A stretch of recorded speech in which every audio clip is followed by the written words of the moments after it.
नमस्कार दोस्तों, स्वागत है आप सबका हमारे YouTube चैनल न्यू दृष्टि आईएएस में। हम लोग परीक्षावाड़ी नामक पुस्तक के माध्यम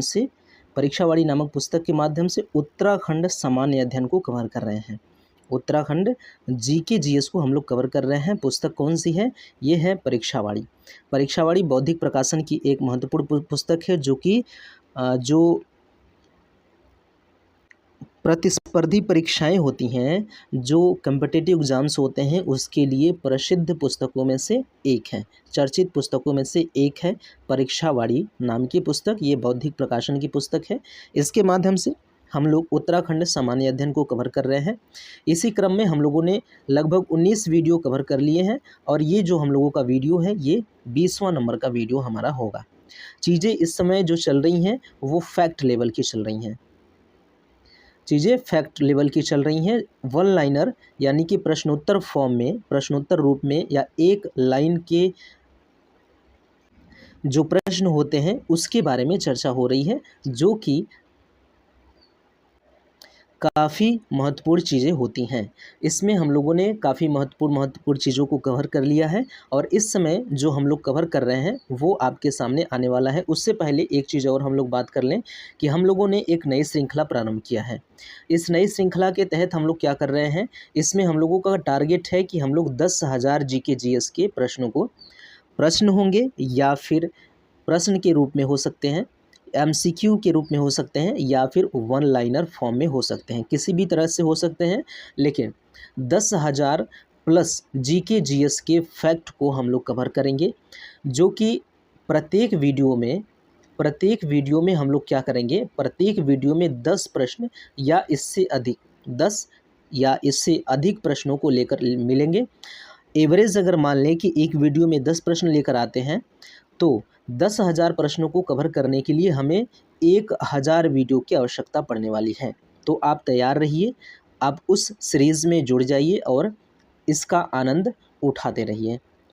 इसके अंतर्गत इस सीरीज़ में क्या होगा कि जो चीज़ें परीक्षाओं में पूछी गई हैं उन चीज़ों को शामिल किया जाएगा और संभावित प्रश्नों को भी शामिल किया जाएगा जो भविष्य में पूछे जा सकते हैं। तो चीज़ें इस तरह की होने वाली हैं, तो आप इस श्रृंखला से भी जुड़ सकते हैं हमारे चैनल को सब्सक्राइब करके। तो चलिए शुरू करते हैं हम लोग। अच्छा, ये शुरू करने से पहले एक चीज़ और हम लोगों के सामने आ गया, हम लोग एंशिएंट हिस्ट्री को भी कवर कर रहे हैं। एंशिएंट हिस्ट्री को किसके माध्यम से? एक पुस्तक होती है एस.के. पांडे की। एस.के. पांडे जी की प्राचीन इतिहास की जो पुस्तक है उसके माध्यम से हम लोग क्या कर रहे हैं, प्राचीन इतिहास को कवर कर रहे हैं। हम लोगों ने प्रागैतिहासिक काल को कवर करने के क्रम में पूरा पाषाण काल को कवर कर लिया है। इसके अलावा हमने मध्य पाषाण काल को भी कवर कर लिया है। हम लोगों ने नव पाषाण काल को कवर करना है आगे के वीडियो में। तो आप इस श्रृंखला में भी जुड़ना चाहते हैं तो जुड़ सकते हैं हमारे चैनल को सब्सक्राइब करके, यानी कि एक बार सब्सक्राइब कर लेंगे आप तो इन सभी श्रृंखलाओं का आपको बेनिफिट हो सकता है। तो चलिए शुरू करते हैं हम लोग आज का अपना वीडियो। हम लोग उत्तराखंड में स्थित प्रमुख संग्रहालयों की बात कर रहे थे। उसके अंतर्गत हमें ये देखना है कि जो फोक गार्ड यानी कि लोक देवता म्यूज़ियम जो है, फोक गार्ड लोक देवता म्यूज़ियम कहाँ पर निर्माणाधीन है? ये मनीला सल्ट अल्मोड़ा में ये म्यूज़ियम निर्माणाधीन है। तो अगर आपसे पूछे कि फोक गॉड या म्यूज़ियम या फिर लोक देवता म्यूज़ियम कहाँ पर बनाया जा रहा है तो आपको बताना है अल्मोड़ा में ये बनाया जा रहा है। ट्राइबल हेरिटेज म्यूज़ियम अगर आपसे पूछे कि इसकी स्थापना कब की गई थी तो आपको बताना है सन 2000 में ये बनाया गया था। ट्राइबल हेरिटेज म्यूज़ियम जो है वो सन 2002 में बनाया गया था। ये मोनिशारी पिथौरागढ़ में स्थित है। कहाँ पर स्थित है? पिथौरागढ़ में ये स्थित है। तो ट्राइबल हेरिटेज म्यूज़ियम को आप याद रखेंगे। रंग संग्रहालय की बात करें तो ये 2017 में बनाया गया था। ये भी कहाँ है? पिथौरागढ़ में, लेकिन धारचूला क्षेत्र में है। तो रंग संग्रहालय अगर आपसे पूछे कहाँ पर है तो आपको क्या बताना है? आपको बताना है धारचूला पिथौरागढ़ में स्थित है रंग संग्रहालय। इसके आगे बात करें तो शंकराचार्य माधवाश्रम पर्वतीय लोक संग्रहालय। शंकराचार्य माधवाश्रम पर्वतीय लोक संग्रहालय का निर्माण 2019 में किया गया था।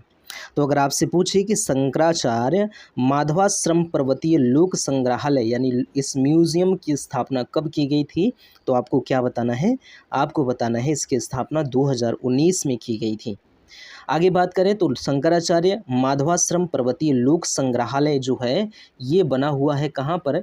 बेंजी रुद्रप्रयाग में ये बना हुआ है। तो इसका हम लोग रिवीजन करेंगे इस पेज का। देखते हैं कि जो फोक गार्ड यानी कि लोक देवता म्यूजियम है वो निर्माणाधीन है अल्मोड़ा में। कहाँ पर? अल्मोड़ा में। ट्राइबल हेरिटेज म्यूजियम की बात करें तो इसकी स्थापना सन 2000 में किया गया था। इसकी स्थापना सन 2000 में मुनस्यारी पिथौरागढ़ में की गई थी। रंग संग्रहालय की बात करें, रंग म्यूजियम की बात करें तो ये स्थापित किया गया था 2017 में धारचूला पिथौरागढ़ में। आगे बात करते हैं तो शंकराचार्य माधवाश्रम पर्वतीय लोक संग्रहालय ये बनाया गया है 2019 में बेंजी रुद्रप्रयाग में इसकी स्थापना की गई है। आगे बात करें तो तपोवन हिरण्यगर्भ आर्ट गैलरी, तपोवनम हिरण्यगर्भ आर्ट गैलरी, इसकी स्थापना कब की गई आपसे अगर पूछे तो आपको क्या बताना है? 2019 इसकी स्थापना का दिवस बताना है। ये कहाँ है? गंगोत्री। तो तपोवनम हिरण्यगर्भ आर्ट गैलरी की स्थापना 2019 में की गई थी गंगोत्री में। गंगा अवलोकन संग्रहालय की बात करें तो इसकी स्थापना सन 2000 में की गई थी। अगर आपसे पूछे कि गंगा अवलोकन संग्रहालय की स्थापना कब की गई थी तो आपको क्या बताना है? आपको बताना है सन 2020 में इसकी स्थापना की गई थी। इसके अलावा अगर पूछे कि गंगा अवलोकन संग्रहालय स्थित कहाँ है तो आपको बताना है चंडी घाट हरिद्वार में ये स्थित है। कहाँ स्थित है? चंडीगढ़ मतलब चंडी घाट हरिद्वार में स्थित है। टिहरी जल शक्ति म्यूजियम की बात करें तो इसकी स्थापना 2021 में की गई थी। टिहरी जल शक्ति म्यूजियम की, तो जो ये सब म्यूजियम है जो संग्रहालय है वो और स्थापित किए हुए वर्ष से सुमेलित करने के लिए आपके सामने प्रश्न मिल सकते हैं, तो इसके लिए आप तैयार रहिए। तो टिहरी जल शक्ति म्यूजियम की स्थापना कब की गई है? 2021 में की गई है। ये कहाँ पर स्थापित है? तो टिहरी झील पर स्थापित है। टिहरी झील पर ये स्थापित है। George Everest house museum, George Everest house museum की बात करें तो ये कहाँ पर है? मसूरी में स्थित है। कहाँ पर? मसूरी में। देश का पहला कार्टोग्राफिक म्यूजियम है ये। देश का पहला cartographic museum George Everest house museum है। अगर आपसे पूछे कि देश का पहला कार्टोग्राफिक म्यूजियम कौन सा है तो आपको नाम लेना है जॉर्ज एवरेस्ट हाउस म्यूजियम का। किसका? जॉर्ज एवरेस्ट हाउस म्यूजियम का आपको नाम लेना है। अगर आपसे पूछे कि जॉर्ज एवरेस्ट हाउस म्यूजियम स्थित कहाँ है तो आपको बताना है मसूरी में। अगर आपसे पूछे कि देश का फर्स्ट कार्टोग्राफिक म्यूजियम कहाँ पर स्थित है तो भी आपको बताना है मसूरी में। मिट्टी संग्रहालय, राज्य का प्रथम इस प्रकार का संग्रहालय है मिट्टी संग्रहालय। तो मिट्टी संग्रहालय वन अनुसंधान केंद्र हल्द्वानी में स्थित है। जहाँ पर वन अनुसंधान केंद्र है वहीं पे हल्द्वानी में मिट्टी संग्रहालय भी है और राज्य का पहला मिट्टी संग्रहालय है। राज्य का पहला संग्रहालय ये मिट्टी संग्रहालय है, इसके बारे में याद रखिए। महादेवी वर्मा संग्रहालय, बात करें महादेवी वर्मा संग्रहालय ये कहाँ पर है? रामगढ़ नैनीताल में स्थित है महादेवी वर्मा संग्रहालय। महादेवी वर्मा वही महादेवी वर्मा है जो क्या है? कावित्री हैं। कवि जो हैं महादेवी वर्मा उन्हीं के बारे में ये बात हो रही है, उन्हीं के नाम से पड़ा हुआ है महादेवी वर्मा संग्रहालय। ये रामगढ़ नैनीताल में स्थित है। इस पेज का हम लोग रिवीजन करेंगे। तपोवनम हिरण्यगर्भ आर्ट गैलरी की स्थापना 2019 में गंगोत्री में किया गया। गंगा अवलोकन संग्रहालय की स्थापना 2020 में चंडीघाट हरिद्वार में किया गया। टिहरी जल शक्ति म्यूजियम की स्थापना 2021 में टिहरी झील पे किया गया। जॉर्ज एवरेस्ट हाउस म्यूजियम जो कि देश का पहला कार्टोग्राफिक म्यूजियम है वो मसूरी में स्थापित किया गया। मिट्टी संग्रहालय ये राज्य का प्रथम मिट्टी संग्रहालय है, तो वन अनुसंधान केंद्र के पास हल्द्वानी में स्थापित किया गया। महादेवी वर्मा संग्रहालय इसको मीरा कुटीर भी कहा जाता है, महादेवी वर्मा संग्रहालय को मीरा कुटीर कहा जाता है? ये रामगढ़ नैनीताल में स्थित है। अगर आपसे पूछे कि मीरा कुटीर किसको कहा जाता है, किस संग्रहालय को कहा जाता है, तो किसको कहा जाता है? मिट्टी संग्रहालय को? नहीं। जॉर्ज एवरेस्ट हाउस म्यूजियम को? नहीं। टिहरी जल शक्ति संग्रहालय को? नहीं। गंगा अवलोकन संग्रहालय को? नहीं। ये कहा जाता है महादेवी वर्मा संग्रहालय को मीरा कुटीर कहा जाता है, याद रखिएगा। आगे बढ़ते हैं। गंगा म्यूजियम, ये राज्य का पहला गंगा म्यूजियम है, इस टाइप का म्यूजियम। गंगा म्यूजियम श्रीनगर पौड़ी में क्या है? प्रस्तावित है, अभी बनाया जाना है। तो अगर आपसे पूछे कि गंगा म्यूजियम कहाँ पर बनाया जाना है, कहाँ पर बनने वाला है, कहाँ पर बनाया जाएगा, किसी भी प्रकार से पूछे तो आपको बताना है श्रीनगर पौड़ी में बनेगा, बनाया जाने वाला है, प्रस्तावित है या कुछ भी है। कुल मिला के श्रीनगर पौड़ी में। पुरातात्विक संग्रहालय, ये महत्वपूर्ण हो सकता है। पुरातात्विक संग्रहालय कहाँ पर स्थित है? ये स्थित है जागेश्वर अल्मोड़ा में। अगर आपसे पूछे कि पुरातात्विक संग्रहालय कहाँ पर स्थित है, तो आपको क्या बताना है? आपको बताना है कि ये स्थित है जागेश्वर अल्मोड़ा में। इसके अलावा बात करें तो राजबुंगा किला सांस्कृतिक संग्रहालय, राजबुंगा किला सांस्कृतिक संग्रहालय कहाँ पर स्थित है? चंपावत में, प्रस्तावित है, इसको बनाया जाना है। तो कहाँ पर? ये चंपावत में बनाया जाने वाला है। अगर आपसे पूछे कि राजबुंगा किला सांस्कृतिक संग्रहालय ये कहाँ पर बनाया जाना है, तो आपको बताना है चंपावत जिले में ये बनने वाला है। पहाड़ी संग्रहालय की बात करें तो इसकी स्थापना 2020 में हो चुकी है। पहाड़ी संग्रहालय, अगर आपसे पूछे कि पहाड़ी संग्रहालय की स्थापना किस वर्ष की गई थी, तो आपको बताना है कि इसकी स्थापना सन 2020 में की गई थी। इसके अलावा अगर आपसे पूछे कि पहाड़ी संग्रहालय स्थित कहाँ है, तो आपको बताना है गोपेश्वर चमोली में ये संग्रहालय स्थित है। पर्वतीय संग्रहालय और तारामंडल, पर्वतीय संग्रहालय व तारामंडल ये पौड़ी में बनाया जाएगा। कहाँ पर? पौड़ी में ये बनाया जाएगा। ये प्रस्तावित है कि पर्वतीय संग्रहालय व तारामंडल पौड़ी में बनाया जाना चाहिए, इसका प्रस्ताव रखा गया है, देखा जाएगा।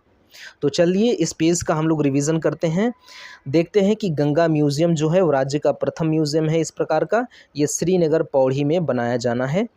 पुरातात्विक संग्रहालय की बात करें तो जागेश्वर अल्मोड़ा में स्थित है। राजबुंगा किला सांस्कृतिक संग्रहालय की बात करें तो चंपावत में ये प्रस्तावित है, बनाया जाने वाला है। पहाड़ी संग्रहालय की बात करें तो 2020 में ये बनाया जा चुका है गोपेश्वर चमोली में। पर्वतीय संग्रहालय व तारामंडल की बात करें तो पौड़ी में बनाया जाने वाला है, ये चीज़ याद रखिएगा। इसके बाद बात होगी हमारा प्रमुख स्वयंसेवी संस्थाएं और संगठन। स्वयंसेवी संस्थाएं और संगठनों की बात होगी तो ये चीज़ें भी महत्वपूर्ण हैं। जो स्वयंसेवी संस्थाएं और संगठन हैं ये चीज़ें भी महत्वपूर्ण हैं, इसको भी आप गौर से कवर करिए, दिमाग में बैठाते चलिए। राज्य में कुल गैर सरकारी संगठन यानी कि एनजीओ स्वयंसेवी संगठन हैं, यानी कि स्वयंसेवी संगठनों की संख्या कितनी है? राज्य में जो एनजीओज़ हैं उनकी संख्या कितनी है? 2017 के अनुसार 51,675 है। तो 51,675 यहाँ पे एनजीओज़ हैं। यहाँ पे एनजीओज़ की संख्या कितनी है? 51,675। तो उत्तराखंड राज्य में कुल एनजीओ की संख्या 51,675 हैं, याद रखिएगा। सर्वाधिक और सबसे कम एनजीओ वाले जिले, ये चीज़ें महत्वपूर्ण हो सकती हैं जो अब आपके सामने आ रही हैं। सर्वाधिक और सबसे कम एनजीओ वाले जिलों की बात करें तो अगर पूछा जाए कि सर्वाधिक एनजीओ वाला जिला कौन सा है, तो आपको बताना है वो है देहरादून। अगर आपसे पूछे कि देहरादून में कितने एनजीओज़ हैं, तो आपको बताना है 12,163। 12,163 एनजीओ हैं कहाँ पे? देहरादून में। इस चीज़ को याद रखिएगा। ये याद ना रहे तो कम से कम इतना तो याद ही रहे कि सर्वाधिक एनजीओ वाला जो जिला है वो कौन सा है? देहरादून है। इसके अलावा बात करें सबसे कम जो एनजीओ हैं वो कहाँ पर हैं? बागेश्वर में हैं। सबसे कम एनजीओ की संख्या वो बागेश्वर में है। संख्या कितनी है? 671। तो 671 एनजीओ के साथ बागेश्वर सबसे लास्ट में है और 12,163 एनजीओ के साथ देहरादून पहले नंबर पे स्थित है। इस चीज़ को याद रखिएगा। श्री भुवनेश्वरी महिला आश्रम, श्री भुवनेश्वरी महिला आश्रम कोष्टक में इसको बताया जा रहा है खुशहाल बच्चा। खुशहाल बच्चा परिवार व समाज के उद्देश्य से केरल से आए स्वामी ये मनमनाथ द्वारा 1977 में बनाया गया था। तो ये जो यहाँ पे एक व्यक्ति आए थे स्वामी मनमनाथ, स्वामी मनमनाथ कहाँ से आए थे? केरल से आए हुए थे। तो इन्होंने इस श्री भुवनेश्वरी महिला आश्रम की स्थापना की थी। कब? 1977 ईस्वी में। तो इसको याद रखिएगा। ये स्थित कहाँ है? अंजनी सैंड टिहरी में स्थित है। ये स्थित कहाँ है? टिहरी में स्थापित किया गया है। तो आगे बढ़ते हैं। हिमालय वन्यजीव संस्थान, हिमालय वन्य जीव संस्थान की बात करें तो इसकी स्थापना 1974 में की गई थी। तो अगर आपसे पूछे कि हिमालय वन्य जीव संस्थान की स्थापना कब की गई तो आपको क्या बताना है? आपको बताना है 1974 में इसकी स्थापना की गई थी। हम लोग बार बार चीज़ों को दोहराते हैं, टाइम भले लेते हैं, टाइम भले विलम्ब होता है, समय लगता है, लेकिन चीज़ें दिमाग में बैठती रहती हैं बार बार बोलने से। तो बार बार बोलने से हमारा समय तो जा रहा है, लेकिन उससे बढ़ के ये चीज़ें हमारे दिमाग में बैठ रही हैं, ये ज़्यादा फ़ायदेमंद है। ठीक है। तो हिमालय वन्य जीव संस्थान की स्थापना अगर आपसे पूछे कब की गई थी तो आपको बताना है 1974 में इसकी स्थापना की गई थी। कल्याण सिंह रावत मैती इनके द्वारा ये स्थापित किया गया था। तो अगर आपसे पूछे कि वन्यजीव संस्थान की स्थापना किसके द्वारा? कल्याण सिंह रावत के द्वारा 1974 में स्थापित किया गया था। मानव उत्थान सेवा समिति, मानव उत्थान सेवा समिति सतपाल महाराज के द्वारा बनाया गया था ये समिति।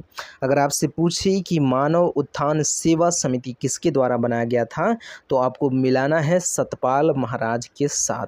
यदि प्रश्न पूछ रहा है तो सतपाल महाराज के साथ आपको बताना है।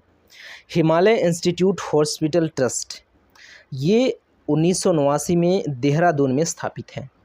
हिमालय इंस्टीट्यूट हॉस्पिटल ट्रस्ट अगर आपसे पूछे कि कब स्थापित किया तो आपको क्या बताना है? 1989 आपको बताना है। इसके अलावा अगर आपसे पूछे कि Himalaya institute hospital trust, Himalaya institute hospital trust कहाँ पर है तो आपको क्या बताना है? देहरादून में बताना है। इसके अलावा ये पूछ सकता है कि हिमालय इंस्टीट्यूट हॉस्पिटल ट्रस्ट की स्थापना किसने की थी तो स्वामी राम जी ने की थी इसकी स्थापना। इस चीज़ को याद रखिएगा। तो स्वामी राम जी ने स्थापित किया था हिमालय इंस्टीट्यूट हॉस्पिटल ट्रस्ट को 1989 में देहरादून में। बात करें गायत्री शक्तिपीठ की तो ये स्थित है देहरादून में। तो अगर आपसे पूछे कि गायत्री शक्तिपीठ कहाँ पर स्थित है तो आपको बताना है देहरादून में स्थित है। इसके अलावा अगर आपसे ये पूछता है कि गायत्री शक्तिपीठ की स्थापना कब की गई तो आपको क्या बताना है? 1971 में इसकी स्थापना की गई थी। ये चीज़ आपको बताना है। इसके अलावा पूछे कि गायत्री शक्तिपीठ की स्थापना किसने किया था तो आचार्य श्री राम शर्मा जी ने। तो इस तरह के प्रश्न पूछने के लिए क्या कर सकता है? सुमेलित करने के लिए इस तरह के प्रश्न पूछ सकता है कि गायत्री शक्तिपीठ की स्थापना कब की गई थी, हिमालयन इंस्टीट्यूट हॉस्पिटल ट्रस्ट की स्थापना कब की गई थी, हिमालय वन्यजीव संस्थान की स्थापना कब की गई थी। तो इन चीज़ों को मिलाने के लिए पूछ सकता है। इसके अलावा ये कहाँ पर है इस चीज़ को मिलाने के लिए पूछ सकता है। इसके अलावा इसकी स्थापना किसने किया था तो उससे मिलाने के लिए भी ये चीज़ पूछ सकता है। तो चीज़ें सारी की सारी स्पष्ट रखिए। टमटा सुधार सभा, टमटा सुधार सभा 1905 में बनाया गया। बाद में यह हो गया शिल्पकार सभा, बाद में यह शिल्पकार सभा हो गया। इसको स्थापित किया था मुंशी हरिप्रसाद टमटा जी ने। तो टमटा सुधार सभा तो मुंशी हरिप्रसाद टमटा जी ये आप लगा सकते हैं कि इन्होंने बनाया था। ये शिल्पकार सभा अगर पूछ ले तो आपको बताना है मुंशी हरिप्रसाद टमटा। ये पूछेगा, इनका नाम के साथ पूछेगा तब तो स्पष्ट है, क्योंकि मुंशी हरिप्रसाद टमटा है तो बहुत सारे अधिकांश बच्चे इसको पकड़ लेंगे। तो अगर शिल्पकार सभा पूछेगा तो ये नाम से डिफरेंट है। तो मुंशी हरिप्रसाद टमटा जी के द्वारा शिल्पकार सभा का स्थापना किया गया था। द डिवाइन लाइफ सोसाइटी व योग वेदांत फॉरेस्ट एकेडमी ये ऋषिकेश में स्थापित किया गया स्वामी शिवानंद के द्वारा। तो चीज़ों को हम लोग रिवीजन कर लेते हैं क्योंकि महत्वपूर्ण चीज़ें हैं। हिमालय वन्यजीव संस्थान की स्थापना 1974 में कल्याण सिंह रावत ने किया था। मानव उत्थान सेवा समिति की स्थापना सतपाल महाराज ने किया था। हिमालय इंस्टीट्यूट हॉस्पिटल ट्रस्ट की स्थापना 1989 में देहरादून में स्वामी राम जी ने किया था। गायत्री शक्तिपीठ की स्थापना 1971 में हरिद्वार में आचार्य श्री राम शर्मा जी ने किया था। टमटा सुधार सभा ये बाद में 1905 में स्थापित किया, ये बाद में शिल्पकार सभा हो गया, इसको स्थापित किया था मुंशी प्रसाद टमटा जी ने। द डिवाइन लाइफ सोसाइटी व योग वेदांत फॉरेस्ट एकेडमी ये ऋषिकेश में स्थापित किया था स्वामी शिवानंद जी ने। तो चीज़ें याद रखिए। आगे बढ़ते हैं। आगे कहता है कि डालियों का दगड्या चिपको आंदोलन को गति देने हेतु ये बनाया गया था। तो अगर आपसे पूछे कि चिपको आंदोलन को गति देने के लिए कौन सी समिति, कौन सी संस्था, कौन सी कमेटी का स्थापना किया गया था, तो डालियों का दगड्या आपको बताना है। उल्टा पूछ सकता है कि डालियों का दगड्या किस लिए बनाया गया था, तो आपको बताना है चिपको आंदोलन को गति देने के लिए। चिपको आंदोलन पर्यावरण संरक्षण से संबंधित एक महत्वपूर्ण आंदोलन था, तो इससे संबंधित है ये डालियों दगड्या समिति। इसको बनाया था चंडी प्रसाद भट्ट ने। तो अगर आपसे पूछे कि डालियों का दगड्या जो है वो बनाया किसके द्वारा गया था, तो चंडी प्रसाद भट्ट के द्वारा बनाया गया था। पहाड़ की बात करें, यानी कि पहाड़, नैनीताल जनजागृति हेतु पदयात्राओं का आयोजन इससे होता है। तो ये जो पहाड़ है इसकी स्थापना डॉक्टर शेखर पाठक जी ने किया था। संबंध की बात करें तो इसकी स्थापना देहरादून में किया गया है। देहरादून में यह राज्य की स्वयंसेवी संस्थाओं का संगठन है, तो ये एनजीओज का संगठन है ये संबंध। Society for integrated development of Himalaya, society for integrated development of Himalaya ये आवासीय शिक्षा से संबंधित है। ये कैंपटी फॉल में स्थित है, कैंपटी फॉल में स्थित है। इस चीज़ को याद रखिएगा। ये अपेक्षाकृत थोड़ा सा कम महत्वपूर्ण है, इसलिए इसका रिवीजन हम लोग नहीं करते हैं। आगे बढ़े। हिमालय पर्यावरण अध्ययन और संरक्षण यानी कि हेस्को, हिमालय पर्यावरण अध्ययन और संरक्षण संस्थान, इसकी स्थापना 1983 में की गई। 1983 में इसकी स्थापना की गई। इसकी स्थापना करने वाले व्यक्ति कौन है? डॉक्टर अनिल जोशी हैं। तो हिमालय पर्यावरण अध्ययन, हिमालय पर्यावरण अध्ययन और संरक्षण संस्थान की स्थापना 1983 में डॉक्टर अनिल जोशी के द्वारा की गई।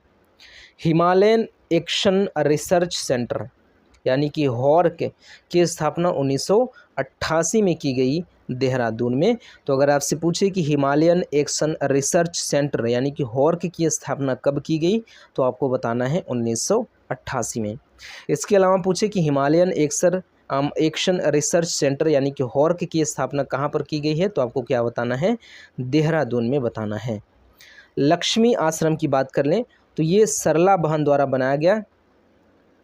महिलाओं को आत्मनिर्भर और जागरूक बनाने के लिए 1941 में कौशानी में इसकी स्थापना की गई। स्वामी विवेकानंद आश्रम श्यामला ताल के किनारे चंपावत में बना हुआ है। स्वामी विवेकानंद आश्रम। अनाशक्ति आश्रम की बात करें तो स्थापना सरला बेन द्वारा किया गया। ये कौशानी बागेश्वर में स्थापित है। महात्मा गांधी से संबंधित ये अनाशक्ति आश्रम है। तो अगर आपसे पूछे कि अनाशक्ति आश्रम किससे रिलेटेड है, तो आपको क्या बताना है? आपको बताना है महात्मा गांधी से संबंधित है ये अनाशक्ति आश्रम। इसकी स्थापना किसने किया था? तो सरला बेन ने इसकी स्थापना की थी। ये चीज़ याद रखिएगा।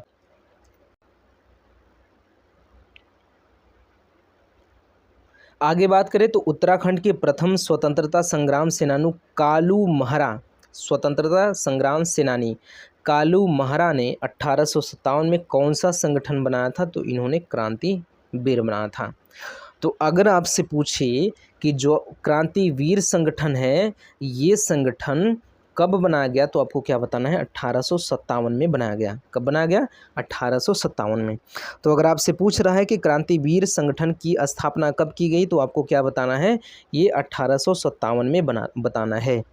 अगर आपसे ये पूछता है कि क्रांतिवीर संगठन की स्थापना किसने की थी, तो कालू मेहरा ने की थी। कालू मेहरा ने की थी। तो ये कौन थे, ये उत्तराखंड के प्रथम स्वतंत्रता संग्राम सेनानी थे। प्रथम स्वतंत्रता संग्राम सेनानी थे। अगर आपसे पूछे कि उत्तराखंड के प्रथम स्वतंत्रता संग्राम सेनानी कौन थे, तो आपको बताना है कालू मेहरा थे।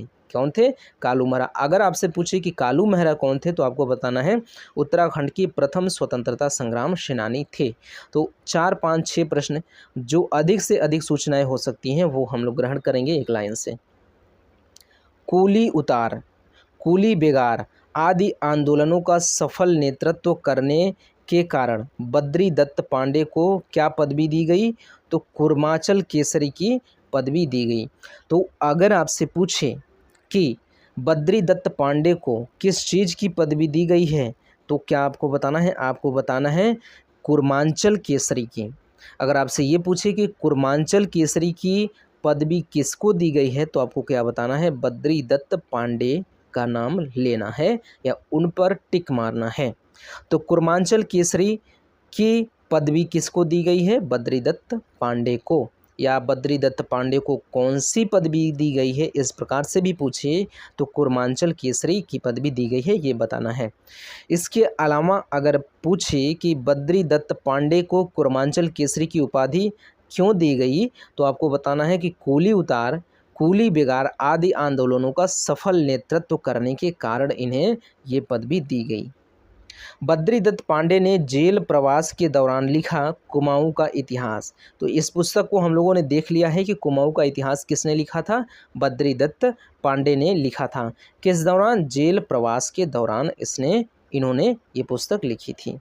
तो अगर इसका रिवीजन करें तो उत्तराखंड के प्रथम स्वतंत्रता संग्राम सेनानी कालू मेहरा ने 1857 में कौन सा संगठन बनाया, क्रांतिवीर संगठन का निर्माण किया था। कूली उतार, कूली बेगार आदि आंदोलनों का सफल नेतृत्व करने के कारण बद्री दत्त पांडे को क्या पदवी मिली, कुर्मांचल केसरी की पदवी इनको मिली है, ये चीज़ याद रखिएगा। बद्री दत्त पांडे ने जेल प्रवास के दौरान एक पुस्तक लिखी थी, उस पुस्तक का नाम है कुमाऊं का इतिहास। कुमाऊं के ब्राह्मणों द्वारा हल न चलाने की प्रथा को तोड़ा गया था। तो कुमाऊं के ब्राह्मणों द्वारा हल न चलाने की प्रथा को तोड़ा गया था हरगोविंद पंत के द्वारा 1928 में। कब, 1928 में। कुमाऊं के ब्राह्मणों द्वारा हल न चलाने की प्रथा को तोड़ा था किसने, हरगोविंद पंत ने। किस अल्मोड़ा कांग्रेस की रीढ़ कहा जाता है, किसे अल्मोड़ा कांग्रेस की रीढ़ कहा जाता है। अगर आपसे पूछे कि किनको अल्मोड़ा कांग्रेस की रीढ़ कहा जाता है, तो आपको क्या बताना है, हरगोविंद पंत को। हरगोविंद पंत को अल्मोड़ा कांग्रेस की रीढ़ कहा जाता है, यानी कि इनके बिना अल्मोड़ा कांग्रेस नहीं चलने वाली थी। गढ़वाल पेंटिंग्स की बात करें, गढ़वाल पेंटिंग्स पुस्तक के लेखक कौन हैं, बैरिस्टर मुकुंदी लाल। बैरिस्टर मुकुंदी लाल इस पुस्तक के लेखक हैं, गढ़वाल पेंटिंग्स के। दलितों के उत्थान के लिए शिल्पकार सुधारणी सभा का गठन किया गया था, किसके द्वारा, सूखीराम आर्य के द्वारा। तो दलितों के उत्थान के लिए शिल्पकार सुधारणी सभा का गठन किया गया था। तो अगर आपसे पूछे कि शिल्पकार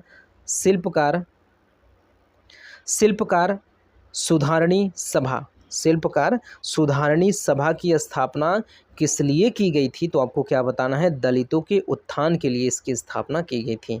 किस लिए, दलितों के उत्थान के लिए इसकी स्थापना की गई थी। अगर आपसे पूछे कि इसकी स्थापना किसने किया था, तो सूखीराम आर्य ने इसकी स्थापना की थी, ये चीज़ आपको बताना है। तो दलितों के उत्थान के लिए शिल्पकार सुधारणी सभा की स्थापना की गई थी, किसके द्वारा, सूखीराम आर्य के द्वारा। कौन लंबे समय तक विधायक और मंत्री रहने के लिए प्रसिद्ध है, तो बलदेव सिंह आर्य लंबे समय के लिए विधायक और मंत्री रहने के लिए उत्तराखंड में प्रसिद्ध हैं। गोविंद बल्लभ पंत को नेहरू जी क्या कहते थे? तो हिमालय पुत्र कहते थे। अगर आपसे पूछे कि हिमालय पुत्र किसे कहा जाता है तो कहेंगे कि पंडित गोविंद बल्लभ पंत को हिमालय पुत्र कह सकते हैं। अगर आपसे पूछे कि हिमालय पत्र मतलब कि हिमालय पुत्र पंडित गोविंद बल्लभ पंत को कौन कहते थे, किसने कहा था, तो आपको क्या बताना है? नेहरू जी ने कहा था।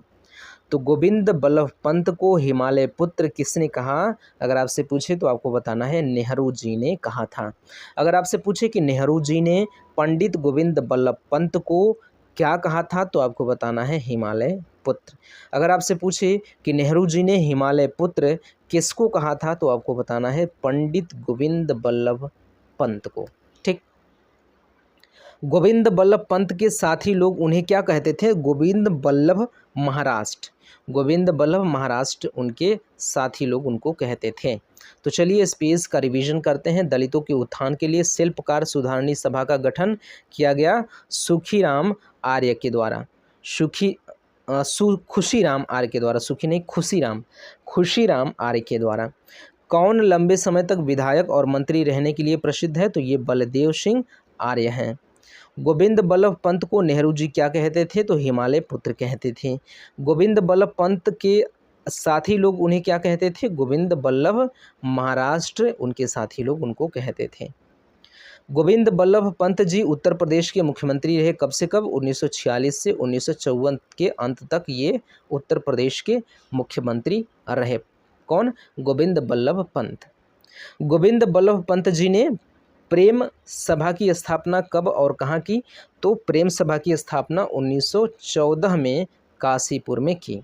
तो अगर आपसे पूछे कि प्रेम सभा की स्थापना किसने की थी, प्रेम सभा की स्थापना किसने की थी, तो आपको बताना है पंडित गोविंद बल्लभ पंत ने किया था। अगर आपसे पूछे कि प्रेम सभा की स्थापना कब की गई तो आपको बताना है सन 1914 में पंडित गोविंद बल्लभ पंत की स्थापना की गई थी। अगर आपसे पूछे कि पंडित गोविंद बल्लभ पंत की स्थापना कहाँ पर की गई तो आपको बताना है कि पंडित गोविंद बल्लभ पंत स्थापना नहीं है, ये प्रेम सभा है, इसने स्थापित किया था। ठीक है, तो प्रेम सभा की स्थापना कब की गई थी? 1914 में। प्रेम सभा की स्थापना कहाँ पर की गई है? तो काशीपुर में। इस चीज़ को याद रखिएगा।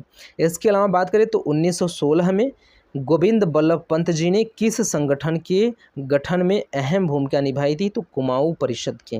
कुमाऊं परिषद के गठन में इन्होंने 1916 में अहम भूमिका निभाई थी। तो कुल मिला के अगर ये पूछे कि कुमाऊं परिषद की स्थापना कब की गई थी तो आपको क्या बताना है? 1916 में कुमाऊं परिषद की स्थापना की गई थी। तो चलिए इस पेज का रिवीजन करते हैं। गोविंद बल्लभ पंत जी उत्तर प्रदेश के मुख्यमंत्री कब से कब तक रहे? 1946 से 1954 के अंत तक ये वहाँ के मुख्यमंत्री रहे। गोविंद बल्लभ पंत जी ने प्रेम सभा की स्थापना कब और कहाँ पर की थी? तो प्रेम सभा की स्थापना 1914 में काशीपुर में किया था। 1916 में पंडित गोविंद बल्लभ पंत जी ने किस संगठन के गठन में अहम भूमिका निभाई थी? तो ये है कुमाऊं परिषद। कुमाऊं परिषद के गठन में अपनी अहम भूमिका निभाई थी इन्होंने। आगे बात करें तो भारत छोड़ो आंदोलन के दौरान गोविंद बल्लभ पंत जी को नज़रबंद किया गया था अहमदनगर किले में। तो भारत छोड़ो आंदोलन के दौरान अगर आपसे पूछे कि पंडित गोविंद बल्लभ पंत को कब नज़रबंद किया गया था तो आपको बताना है भारत छोड़ो आंदोलन के दौरान इन्हें नज़रबंद किया गया था। अगर आपसे पूछे कि गोविंद बल्लभ पंत जी को नज़रबंद कहाँ पर किया गया था तो आपको बताना है अहमदनगर किले में इन्हें नज़रबंद किया गया था। गोविंद बल्लभ पंत जी गृह मंत्री रहे थे 10 जनवरी 1955 से लेकर मृत्यु प्रांत यानी कि 9 मार्च 1961 तक। तो कुल मिला के हम कह सकते हैं कि 9 मार्च 7 मार्च 1961 को इनकी मृत्यु हो गई है।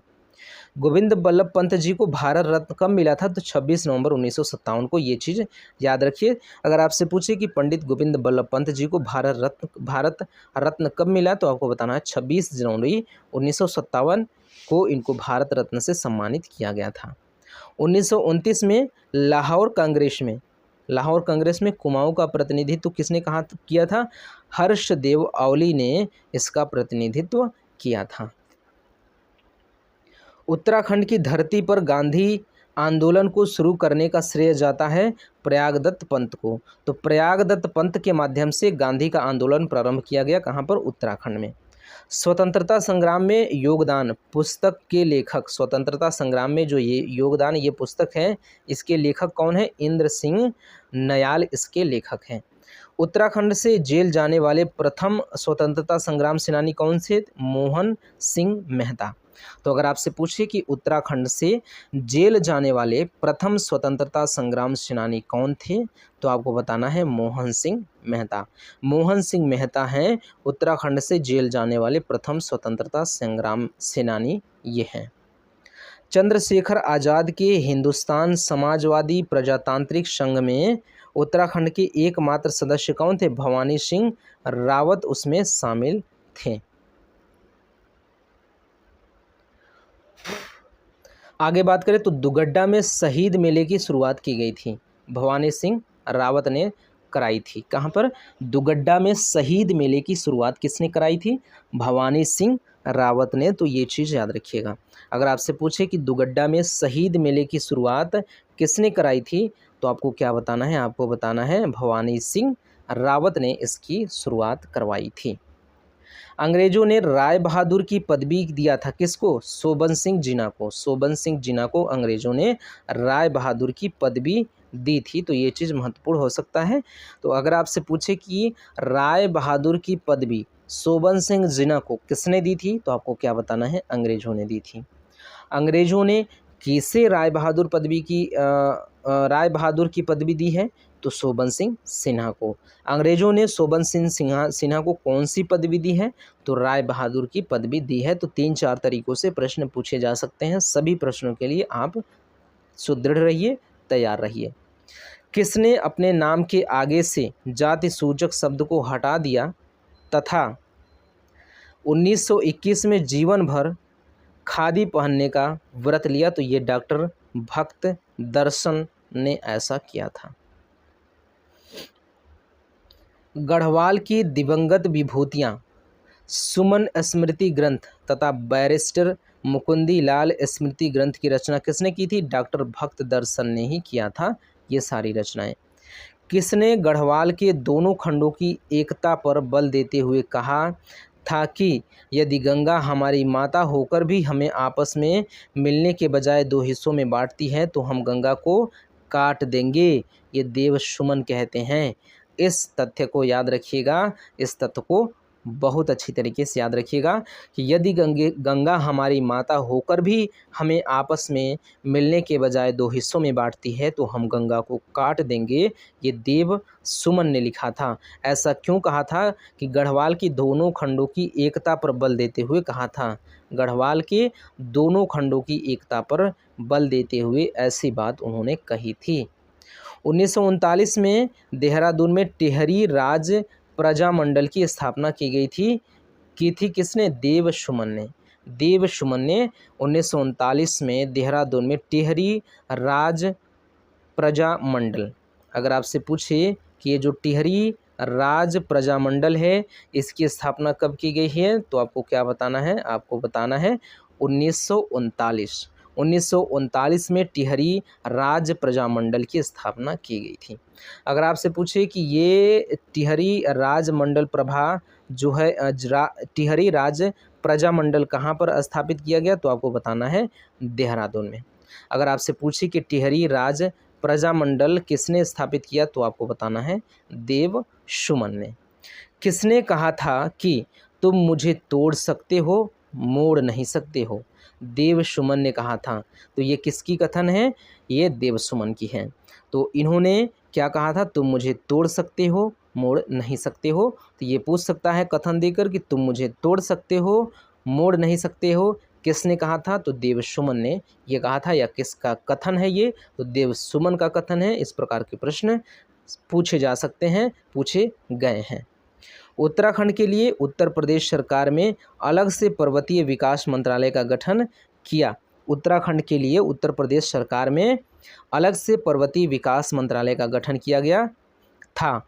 हेमवती नंदन बहुगुणा ने, हेमवती नंदन बहुगुणा के मेहनत से ये हुआ था। हेमवती नंदन ने किस पार्टी का गठन किया था? तो लोकतांत्रिक समाजवादी पार्टी का गठन इन्होंने किया था। तो अगर आपसे पूछे कि हेमवती नंदन ने किस पार्टी का गठन किया था, तो आपको क्या बताना है? लोकतांत्रिक समाजवादी पार्टी का गठन इन्होंने किया था।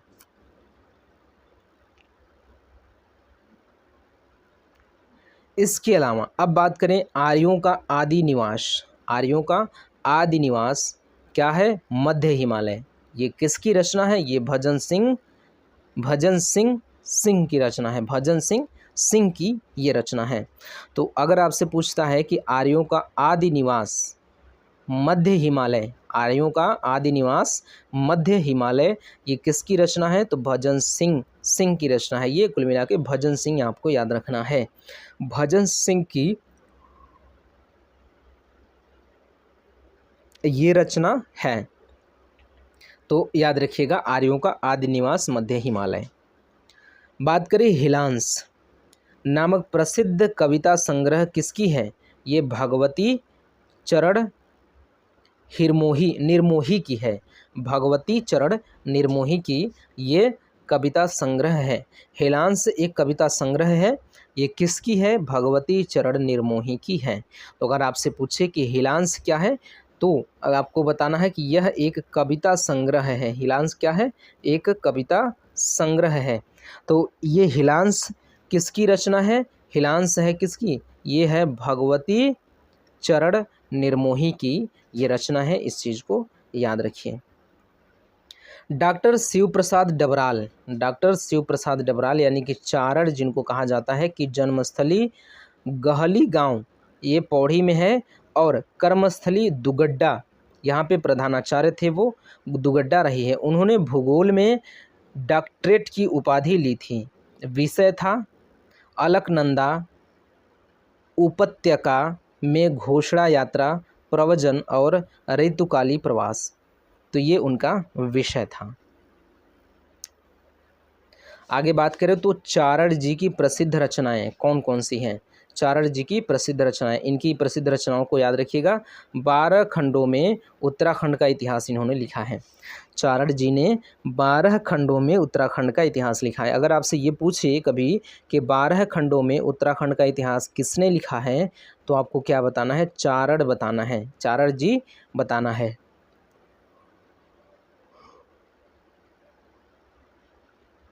इसके अलावा इनकी और जो रचना है श्री उत्तराखंड यात्रा दर्शन व उत्तराखंड के अभिलेख व मुद्रा, ये इनकी प्रसिद्ध रचनाएं हैं। डबराल को घुमक्कड़ी स्वभाव के कारण चारण कहा गया।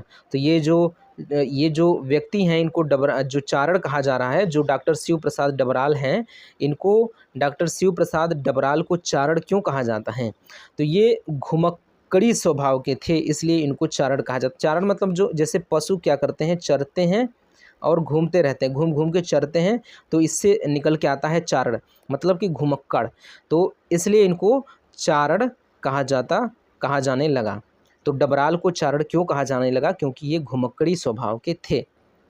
उन्हें और क्या कहा जाता था? उन्हें और क्या कहा जाता था? इनको इनसाइक्लोपीडिया ऑफ उत्तराखंड भी कहा जाता है।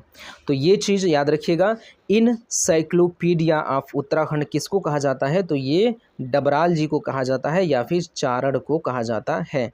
तो इनसाइक्लोपीडिया किसको कहा जाता है? डबराल को कहा जाता है। इनसाइक्लोपीडिया ऑफ उत्तराखंड ये डबराल को कहा जाता है। हिमवंत जैसे श्रेष्ठ कविता संग्रह व काफल पाक्कू जैसे गीत के रचनाकार इंद्र कुंवर बरतावल को क्या माना जाता है? निराला के समान कवि माना जाता है। तो निराला के समान कवि किसको माना जाता है? ये इंद्र कुंवर बरतवाल को निराला के समान माना जाता है। तो ये महत्वपूर्ण तथ्य हो सकता है। अगर आपसे पूछे कि जो सूर्यकांत त्रिपाठी निराला जी हैं, उनके समान किस कवि को माना जाता है, तो आपको बताना है इंद्र कुंवर बरतवाल को उनके समान माना जाता है। अगर बात करें तो इंद्र कुंवर बरतवाल की रचना कौन कौन सी है? हिमवंत कविता संग्रह इन्हीं की है। काफल पाक्कू गीत इन्हीं का है। तो ये हैं इंद्र कुमार बर्तवाल। कुल मिला के जो महत्वपूर्ण चीज़ है ये है कि जो सूर्यकांत त्रिपाठी निराला जी हैं उनके समान इनको माना जाता है, इंद्र कुमार बर्तवाल को, ये चीज़ याद रखिए।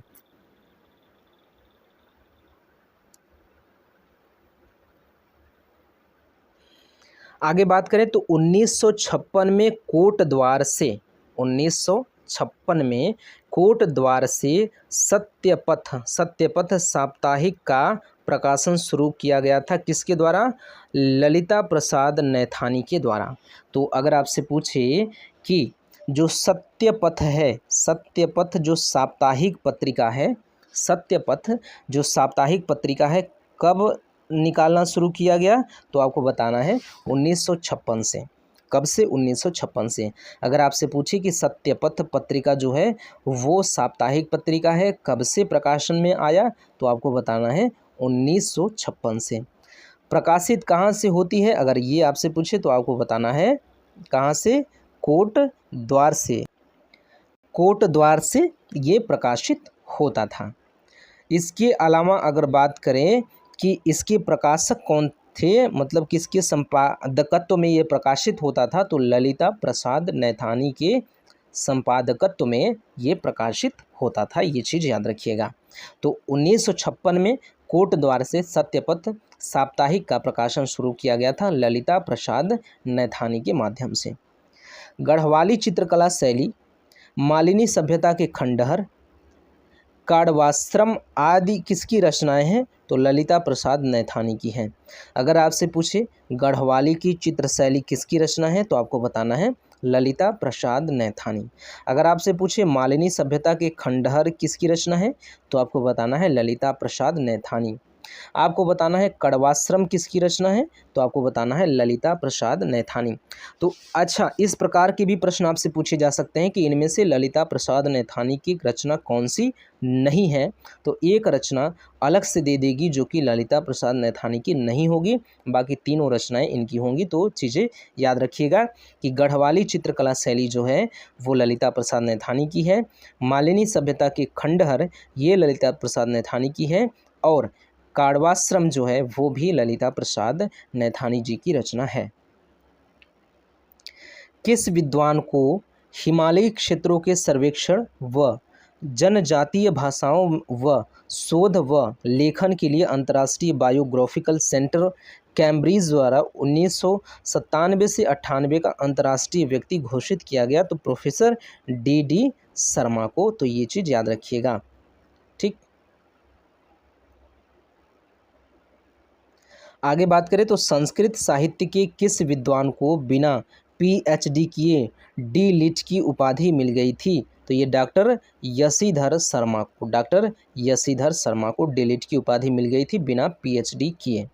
डॉक्टर शशिधर शर्मा, यशीधर नहीं शशिधर है। डॉक्टर शशिधर शर्मा को संस्कृत में योगदान के लिए दिया गया था क्या? सर्टिफिकेट ऑफ ऑनर्स 1985 में। तो अगर आपसे पूछिए कि सर्टिफिकेट ऑफ ऑनर्स किसको दिया गया था तो आपको बताना है डॉक्टर शशिधर शर्मा को। अगर आपसे पूछिए कि ये जो सर्टिफिकेट ऑफ ऑनर्स है डॉक्टर शशिधर शर्मा को क्यों दिया गया, तो संस्कृत में योगदान के लिए। किस लिए? संस्कृत में योगदान के लिए इनको सर्टिफिकेट ऑफ ऑनर्स दिया गया। अगर आपसे पूछे कि डॉक्टर शशिधर शर्मा को सर्टिफिकेट ऑफ ऑनर्स किस वर्ष दिया गया तो आपको बताना है 1985 में इनको सर्टिफिकेट ऑफ ऑनर्स दिया गया। तो चीज़ें महत्वपूर्ण हैं, ये लाइन क्या है? महत्वपूर्ण है। डॉक्टर शशिधर शर्मा को किस लिए सर्टिफिकेट ऑफ ऑनर्स दिया गया? किस लिए दिया गया? संस्कृत में योगदान के लिए इनको ये दिया गया। 1947 से देहरादून से प्रकाशित जो युगवाणी है इसके संपादक कौन है? गोपेश्वर कोठियाल। तो अगर आपसे पूछे कि गुणवाली मतलब युगवाणी युगवाणी जो है, युगवाणी क्या है कि कब से प्रकाशित की जा रही है? 1947 से। अगर आपसे पूछे कि युगवाणी जो है वो कब से प्रकाशित हो रही है तो आपको क्या बताना है? 1947 से। अगर आपसे पूछे कि युगवाणी कहाँ से प्रकाशित हो रही है तो आपको बताना है देहरादून से। युगवाणी जो है देहरादून से प्रकाशित हो रही है। इसके अलावा अगर आपसे पूछे कि ये इसके संपादक कौन थे तो आपको बताना है गोपेश्वर कोठियाल इनके संपादक हैं। विकल्प पत्रिका का प्रकाशन किया था किसने? शैलेश मटियानी ने। विकल्प पत्रिका का प्रकाशन अगर आपसे पूछे किसने किया था तो आपको क्या बताना है? शैलेश मटियानी का नाम लेना है कि उन्होंने इसका प्रकाशन किया था। आगे बात करें तो गढ़वाल के लोक नृत्य गीत किस विद्वान का शोध ग्रंथ है? तो शिवानंद नोटियाल का ये शोध ग्रंथ है। गढ़वाल के लोक नृत्य गीत, गढ़वाल के लोक नृत्य गीत जो है वो शिवानंद नौटियाल की एक शोध ग्रंथ है। गढ़वाल के लोक नृत्य तपोभूमि गढ़वाल आदि रचनाएं किसकी हैं? शिवानंद नौटियाल की हैं। शिवानंद नौटियाल की गढ़वाल के लोक नृत्य तपोभूमि गढ़वाल ये शिवानंद नौटियाल की पुस्तकें हैं। ये शिवानंद नौटियाल की रचनाएं हैं। A linguistic study of Jaunsari, a linguistic study of Jaunsari ये किसकी प्रसिद्ध रचना है? ये डॉक्टर उमाशंकर सतीश की प्रसिद्ध रचना है। कौन सी? A linguistic study of Jaunsari. A linguistic study of Jaunsari 3-4 बार पढ़िए।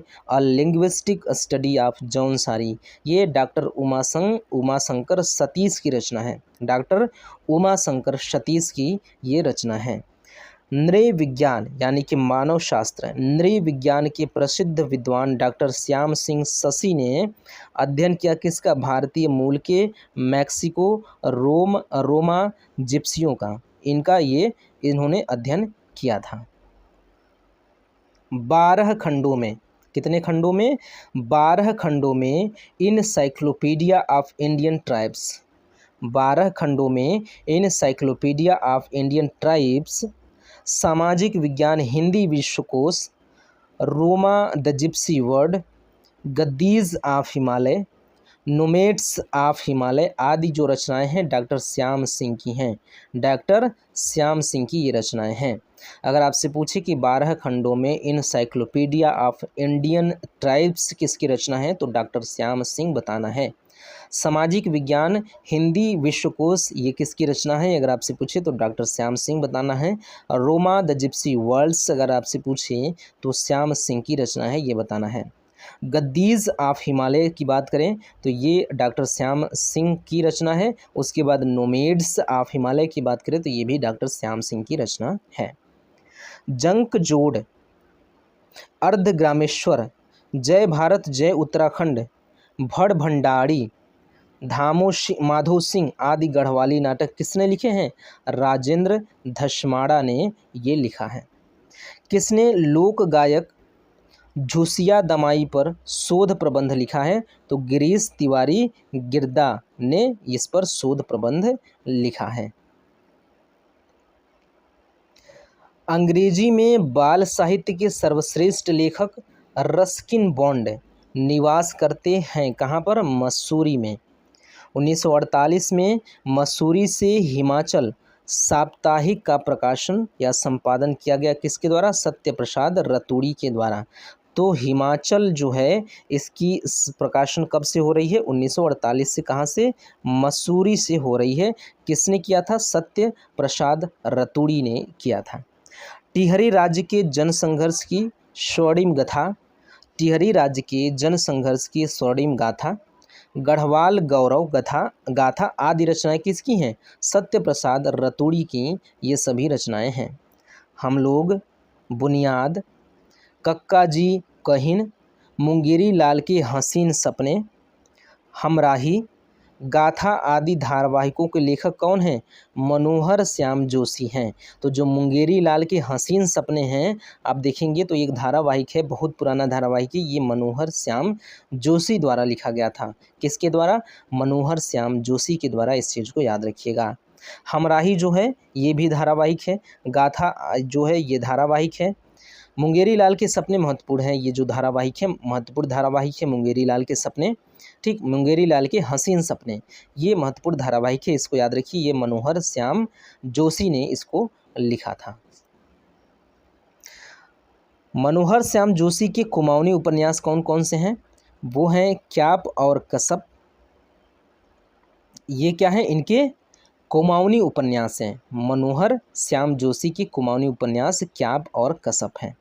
जिम कॉर्बेट ऑफ कुमाऊं तथा हलसन साहिब ऑफ गढ़वाल, ये शिकारी फ्रेडरिक विल्सन की जीवनी है। ये शिकारी हैं फ्रेडरिक विल्सन, इनकी जीवनी है कौन सा, जिम कॉर्बेट ऑफ कुमाऊं तथा हलसन साहिब ऑफ गढ़वाल।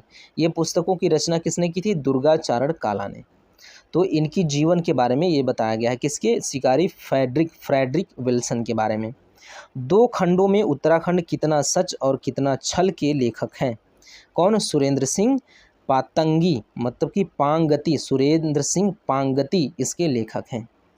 केकड़े, काला मुंह, दूर का आकाश, बांसुरी बजती रही आदि किसके प्रसिद्ध नाटक है, ये गोविंद चातक के ये प्रसिद्ध नाटक हैं। आगे बात करें, उत्तराखंड के आंदोलन के दौरान घटित मुजफ्फरनगर कांड से प्रभावित होकर कौन अपनी कविता पहाड़ के आगे भीतर पहाड़ छापने के लिए कत्यूरी मानसरोवर तक नामक पत्रिका का प्रकाशन किया। ये बलवंत मनराल ने ऐसा किया था, इसके बारे में बात हो रही है। डोला पालकी जैसी कुप्रथा को समाप्त करने में किस समाज सुधारक की विशेष भूमिका रही, ये जयानंद भारती ने डोला पालकी जैसी कुप्रथा को समाप्त किया था, या उनकी भूमिका उसमें रही है। उत्तराखंड में दलितों को शिल्पकार नाम दिलाने में किसने विशेष भूमिका निभाई थी, तो मुंशी हरिप्रसाद टमटा ने। उत्तराखंड में दलितों को शिल्पकार नाम दिलाने में किसने विशेष भूमिका निभाई थी, तो मुंशी प्रसाद टमटा ने। टमटा सुधार सभा यानी कि शिल्पकार सभा का 1905 में गठन किया गया था मुंशी प्रसाद टमटा के द्वारा। सामाजिक चेतना फैलाने के उद्देश्य से 1934 में अल्मोड़ा से हरिप्रसाद टमटा ने किस साप्ताहिक का प्रकाशन शुरू किया, ये है समता साप्ताहिक। 20वीं शताब्दी के शुरू में वन व्यवसायी घनानंद खांडूरी द्वारा अपने धन से विद्यालय खोलने, धर्मशालाएं आदि बनवाने के कारण अंग्रेजों ने किस सम्मान से सम्मानित किया गया था, तो राय बहादुर के सम्मान से इनको सम्मानित किया था अंग्रेजों ने। आगे बात करें तो भीमताल यानी कि नैनीताल में किसने अपने प्रयासों से लोक संस्कृति संग्रहालय की स्थापना की थी, तो यशोधर मठपाल ने। तो याद रखिएगा, यशोधर मठपाल ने क्या किया है, लोक संस्कृति की स्थापना करने के लिए, लोक संस्कृति संग्रहालय की स्थापना करने के लिए ये बहुत प्रयासरत थे। ये भीमताल में स्थापना करना था। तो भीमताल में अपने प्रयासों से लोक संस्कृति संग्रहालय की स्थापना की है इन्होंने, यशोधर मठपाल ने। मठपाल में लोक कला पर अनेक पुस्तक लिखी हैं। मठपाल ने लोक कला पर अनेक पुस्तकें लिखी हैं। उनका विशेष योगदान है काष्ठ शिल्प क्षेत्र में उन पुस्तकों का बहुत ही योगदान है। राज्य में ढोल सागर के अकेले ज्ञाता है उत्तम दास। डिब्रूगढ़ की बाढ़ नामक प्रसिद्ध डॉक्यूमेंट्री है नारायण सिंह थापा की। किसकी है, नारायण सिंह थापा की। तो डिब्रूगढ़ की बाढ़ अगर आपसे पूछे कि ये किसकी प्रसिद्ध डॉक्यूमेंट्री है, तो आपको बताना है नारायण सिंह थापा की ये प्रसिद्ध डॉक्यूमेंट्री है। तो ये चीज़ याद रखिएगा। अंग्रेजों के लिए 1866-67 में तिब्बत, हिमालय आदि का सर्वेक्षण करने वाले पंडित नैन सिंह रावत को प्रदान किया गया जागीर और कंपेनियन ऑफ इंडियन अंपायर अलंकरण इनको प्रदान किया गया। सौर ऊर्जा वैज्ञानिक श्री कृष्ण जोशी ने क्या बनाया, भानु प्रताप यंत्र, चरखा और लैंप इन्होंने बनाया। एनोफिलीज जो मच्छर है, तो इस मच्छर की खोज पर 1902 में नोबेल पुरस्कार पाने वाले सर रोनाल्ड रॉस का जन्म 1857 में अल्मोड़ा में ही हुआ था। कहाँ पर हुआ था? अल्मोड़ा में हुआ था। तो एनोफिलीज जो मच्छर हैं इसकी खोज 1902 में मतलब इन्होंने किया था। तो इसकी खोज पर उनको 1902 में नोबेल पुरस्कार मिला था। किनको? रोनाल्ड रास को। इनका जन्म 1857 में अल्मोड़ा में हुआ था।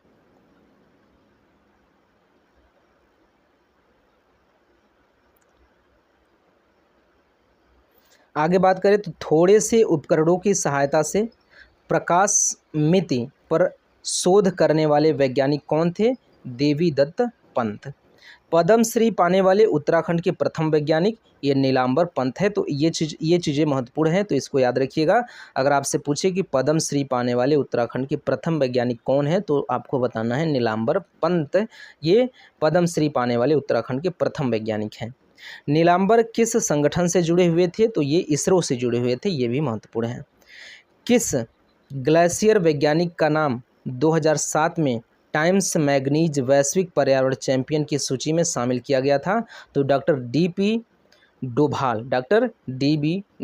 डोभाल की। वैज्ञानिक खड़ग सिंह वाल्दिया किससे संबंधित थे? तो भू विज्ञान से संबंधित थे। आदित्य नारायण पुरोहित किससे संबंधित थे? तो ये कृषि विज्ञान से संबंधित थे, कृषि वैज्ञानिक थे। कुमाऊं की लक्ष्मी बाई जिया रानी 14वीं शताब्दी की कत्यूरी राजा प्रीतम देव की पत्नी थी।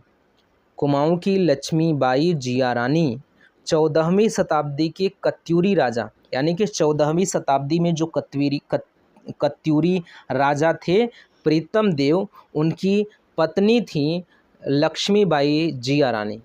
उन्हें पिंगला और प्यवला नाम से भी जाना जाता है। उन्होंने रोहिलों और तुर्कों के आक्रमण का मुकाबला किया था। कुमाऊं में उन्हें क्या कहा जाता है? उन्हें न्याय की देवी कहा जाता है कुमाऊं में। नाक काटने वाली रानी ये कर्णावती किसकी पत्नी थी? ये गढ़वाल नरेश महीपति शाह की पत्नी थी, नाक काटने वाली रानी। आगे बात करें तो गढ़वाल की पहली महिला लेखिका कावित्री और विमान परिचारिका ये कौन है? विद्यावती डोभाल। राज्य से प्रथम महिला सांसद कौन बनी? कमलेंदु मती शाह। तो इस चीज़ को याद रखिएगा कि राज्य से प्रथम महिला सांसद कौन बनी? कमलेंदु मती शाह। गढ़वाल में शराब विरोधी आंदोलन चलाने वाली टिंचरी माई का वास्तविक नाम क्या था? तो इनका नाम था ठगुली देवी। क्या नाम था? ठगुली देवी, टिंचरी माई का।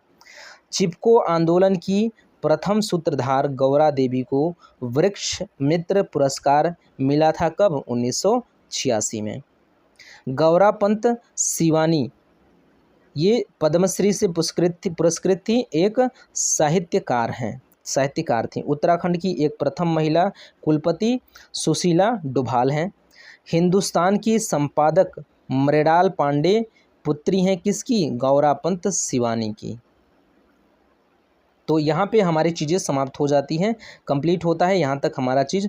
तो अगले वीडियो में हम लोग मिलते हैं। अगला वीडियो हम लोगों का नंबर जो होगा वो पता नहीं कौन सा होगा, लगभग 19-20 वीडियो लगभग हो गए हैं हम लोगों का।